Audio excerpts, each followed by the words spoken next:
అసలు సమస్యలన్నీ వదిలేసి ఏదో ఒక డైవర్షన్ చేయడం వల్ల ప్రజలు సంతోషంగా అది నమ్మి అదే మాట్లాడుకుంటున్నారనుకుంటే పొరపాటు అని చెప్పి ఈ సందర్భంగా నేను చెప్తూ ఉన్నా.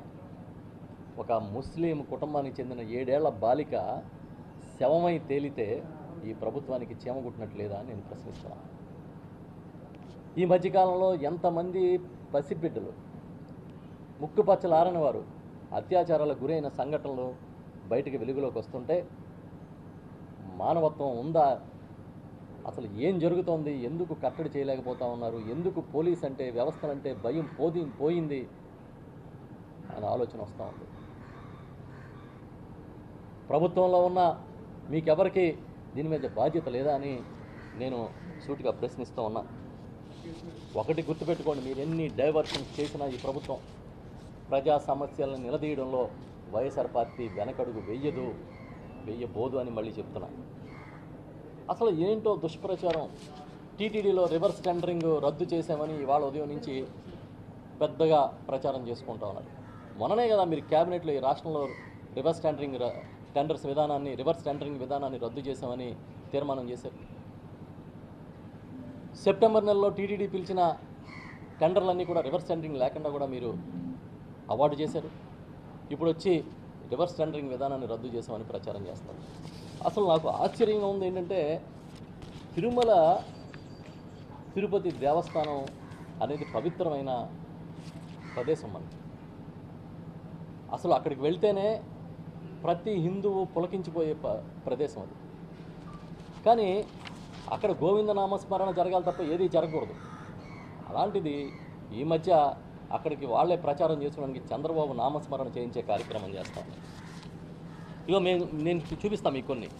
ఎంత ప్రచార ఆర్భాటం అంటే ఈ తెలుగుదేశం పార్టీది.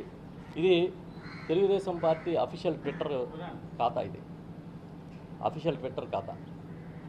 దీంట్లో ఎవరో ఒక భక్తుడు మాట్లాడాడని ఎండ్ ఆఫ్ వైసీపీ అని ఒక హ్యాష్ ట్యాగ్తో వాళ్ళు ప్రచారం చేస్తున్నారు. ఇది తమిళనాడు భక్తుడంట. ఏమని చెప్తున్నారు? Particular party total washout, Jaganmohan Reddy total closed, అరవ భక్తుడి శాపం ఆశీర్వాదం. ఇది వాళ్ళు చేస్తున్న ప్రచారం. అంటే ఎవరో భక్తుల దగ్గరికి వెళ్ళడం, వాళ్ళకి ఏదో చెప్పడం, వాళ్ళు ఏదైనా చెబితే దాన్ని పట్టుకుని ప్రచారం చేయడం. వాళ్ళు ఏం అడిగారో వాళ్ళు ఏం చెప్పారో మనకు తెలియదు. ఇది ట్విట్టర్లో. అంటే ఇప్పుడేంటి, వెంకటేశ్వర స్వామి పవిత్రతను కాపాడటం కాదు, ఇదిగో జగన్మోహన్ రెడ్డి టోటల్ క్లోజ్ అంట. ఇది ట్విట్టర్లో అఫీషియల్ హ్యాండిల్లో తెలుగుదేశం పార్టీ పెట్టింది. దీన్ని బట్టి అసలు వాళ్ళ ఆంతర్యం ఏంటనేది అర్థమవుతుంది కదా మనకి. తిరుమల పవిత్రతను కాపాడడం కాదు, లడ్డు విశిష్టతను కాపాడడం కాదు, వెంకటేశ్వర స్వామి ఏదైతే ఆయనకున్న ఆ పవిత్ర కానీ మహత్యాన్ని నిలబెట్టడం కాదు. ఇదిగో జగన్మోహన్ రెడ్డి అనే ఒక నాయకుడిని రాష్ట్రంలో టోటల్ క్లోజ్డ్ అని చెప్పుకోవాలని తాపత్రయం. దీన్ని బట్టి అర్థమవుతుంది మీరు చేసే ప్రచారం అంతా కూడా జగన్మోహన్ రెడ్డి గారిని టార్గెట్ చేయడానికి ప్రచారం చేస్తున్నారని. ఇగో మరొక భక్తుడంట, ముఖ్యమంత్రిని బట్టే టీటీడీ అని చెప్పాడంట. అంటే ఇప్పుడు చంద్రబాబు నాయుడు గారు వస్తే టీటీడీ అద్భుతంగా ఉందనేది ఆయన ప్రచారం. ఇంకొకటి, ఈయనేమో తలనీలాలు సమర్పించిన భక్తుడు ఫోటో పెట్టారు ఇక్కడ. అంటే అప్పుడే తిరుమల వచ్చి ఉంటాడు ఈయన, అంతే కదా. తిరుమల రోజు వెళ్ళాం కదా, ఎప్పుడో ఒకసారి వెళ్తాం, అప్పుడే వచ్చి ఉంటాడు. ఆయన ఫోటో పెట్టి వీళ్ళు ఏం రాస్తున్నారంటే, ఇదివరకు లడ్డూలు ఇంటికి పట్టుకెళ్తే బూజు పట్టేసేవి, ఇప్పుడు అసలు పాడవడం లేదు, రుచి బాగుంది. ఈయన ఎప్పుడు పట్టుకెళ్ళాడు ఇంటికి? ఎప్పుడు బూజులు పట్టినాయి? ఈయన లడ్డు కొని పట్టుకెళ్తా కదా బూజు పడుతుందో లేదు తెలిసేది. చూడండి ఎంత దుష్ప్రచారం ఈ తెలుగుదేశం పార్టీ.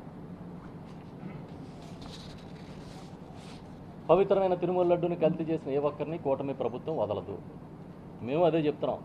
జూలై 12 అంటే తెలుగుదేశం పార్టీ అధికారంలో ఉన్నప్పుడు జరిగిన ఈ సంఘటనకి బాధ్యులు ఎవరైతే వాళ్ళ మీద కఠిన చర్యలు తీసుకోండి. వెంకటేశ్వర స్వామి వారి పవిత్రతని, కలియుగ దైవం పవిత్రతని కాపాడండి, మేమందరం కూడా భక్తులం అని చెప్తున్నాం మేము. ఇంకొక ఆయనతో చెప్పిస్తారు, ప్రస్తుతం లడ్డు రుచి నాణ్యత బాగున్నాయి.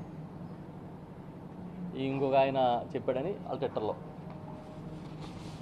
ఇగో ఇంకొక ఆయన, ఈయన తలనీలాలు ఇచ్చిన ఫోటో పెట్టారు. పెట్టి ఈ ప్రచారం చూడండి. లడ్డూ సైజు పెరిగింది, జీడిపప్పు నెయ్యి కమ్మటి వాసన, జీడిపప్పు నెయ్యి కమ్మటి వాసనతో శ్రీవారి ప్రసాదం అద్భుతంగా అనిపిస్తుంది. ఈయనకి కమ్మటి వాసన వచ్చింది. లడ్డూ సైజు పెరిగింది. నేను ఈవో గారిని అడుగుతున్నా, అప్పటికి ఇప్పటికీ మీకు లడ్డూ సైజు పెరగడానికి ఏదైనా దాని సైజు పెంచి నిర్ణయం తీసుకున్నారా? ఎప్పటికప్పుడు వేయింగ్ చూస్తారు కదా, ర్యాండమ్గా చెక్ చేస్తారు కదా.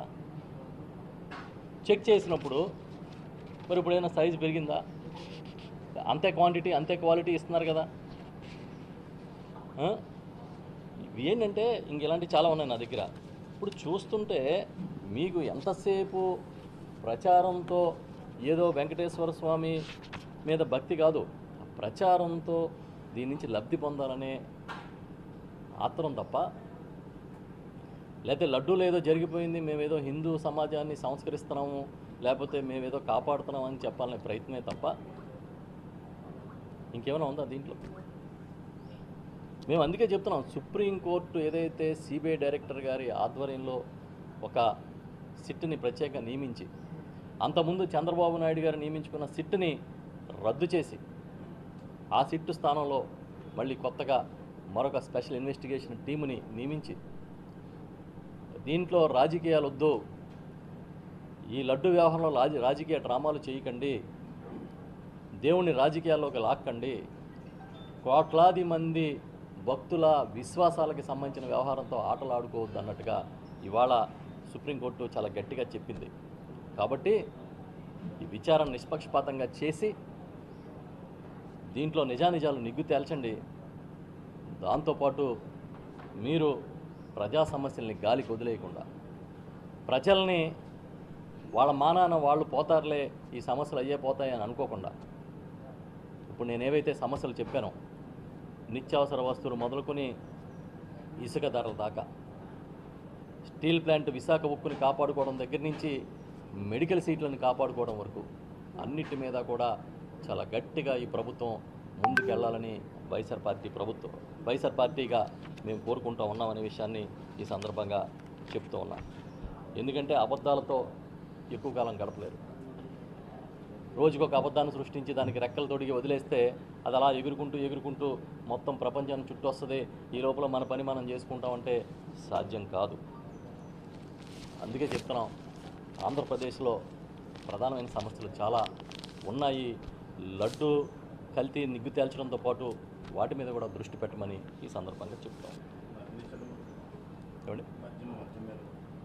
మద్యం పాలసీ కూడా మార్చారు. 15,000 మంది ఉద్యోగాలు తీసేశారు. ఇప్పుడు మద్యం ధరలు తగ్గించి మేము చాలా గొప్పగా చేసామని చెప్తున్నారు. నిత్యావసర వస్తువుల ధరలు పెరుగుతూ ఉన్నాయి, మద్యం ధరలు తగ్గించడం విజయంగా ప్రభుత్వం చెప్పుకుంటుందంటేనే మనకు అర్థమవుతుంది.